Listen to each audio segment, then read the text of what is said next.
A tale of misfortune contrasting with perfection means Lewis Hamilton could seal a fourth World Championship title at this weekend's United States Grand Prix, coming at Sebastian Vettel's expense.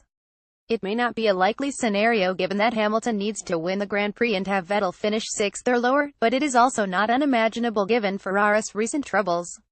The start of this year's championship belonged to Vettel, the Ferrari driver, first or second in the opening 6 races. Such was his form that he built up a 25-point lead over Hamilton in Monaco. 5 months and 10 Grand Prix later and it is a very different picture. With just one win since Monte Carlo, Vettel trails the Mercedes driver by 59 points with Hamilton on track to wrap up a fourth world title. But while many are pointing at Vettel and Ferrari's spectacular collapse, the result of crashes and engine failures, the other side of the picture shows a near-perfect run from Hamilton following the summer break.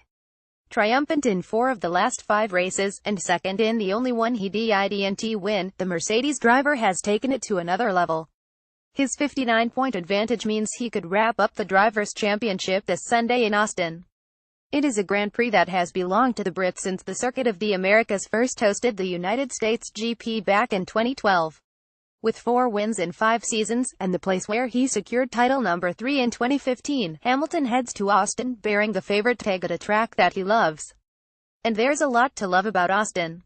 Track architect Herman Tilke fused Formula One's best corners together to create the challenging 3.41-mile, 20-turn circuit.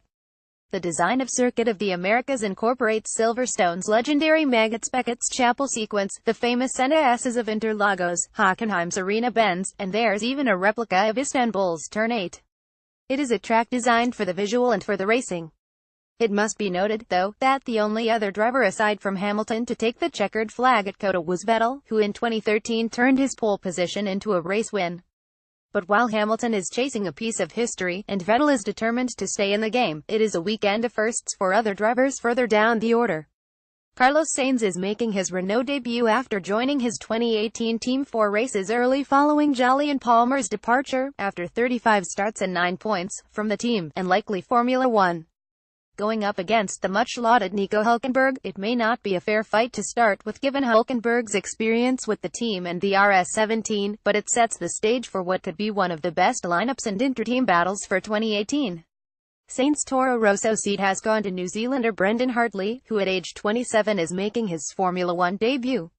He'll be joined at the team by the returning Daniil Kvyat. However, there are some suggestions that if Hartley produces the goods, the Toro Rosso lineup come Mexico could be Hartley and Pierre Gasly. Formula One is once again proving to be a brutal sport, whether fighting for a championship or a place on the grid. Michelle Foster